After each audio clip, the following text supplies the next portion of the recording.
Do you remember what a parable is? What about an adverb, a conjunction, or an interjection? Are these word types declinable? And what does this even mean? What are structural components of good poetry? And can you use them to write a poem yourself? Or just recite one of the many you learn in school? Too artistic for you? Alright, instead, show me how long division is done. I could go on forever with such things we all learn in school, but I think you get the point I'm trying to make.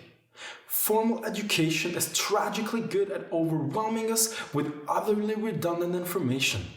But as a student, you can't decide what you have to learn. And if you can't change something, you probably shouldn't worry about it. Therefore, this video is not about the school system, it's about you and me. And if you're anything like me, you like to be smart. So you read books, watch documentaries, listen to podcasts, or stay up to date with the news, because you know that knowledge is power.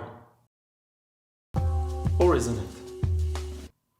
100 years ago, this statement held true, but today, knowledge is at the tip of our fingers. We can Google pretty much anything within seconds.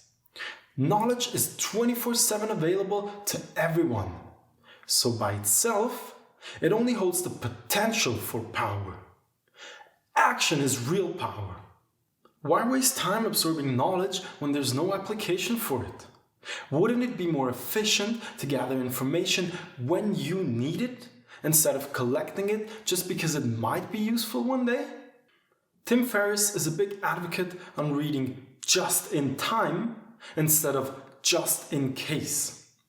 If you read a book on how to start a successful company, and then 5 years from now you decide to actually start your own business, you can read the entire book over again, because by then you will have forgotten 90% of it. 2 years ago, I read a book on becoming wealthy through real estate investing. Recently, I revised it by reading my notes and the paragraphs I highlighted. Half the statements I reread felt totally unfamiliar. I could have sworn that I never read these sentences before. Since I didn't actually try to become a real estate investor, most of the knowledge from that book just vanished from my brain.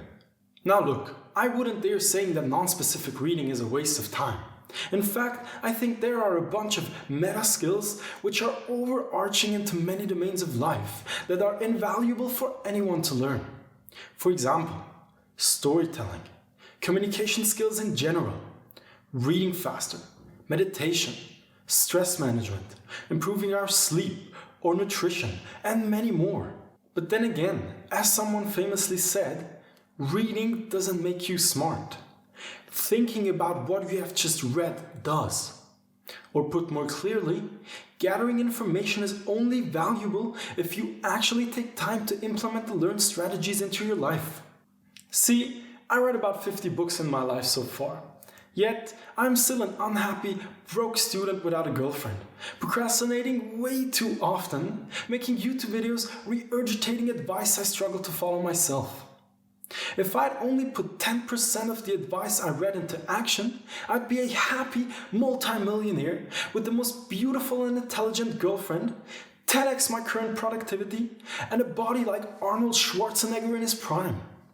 We need to stop this arbitrary, mindless consumption of knowledge.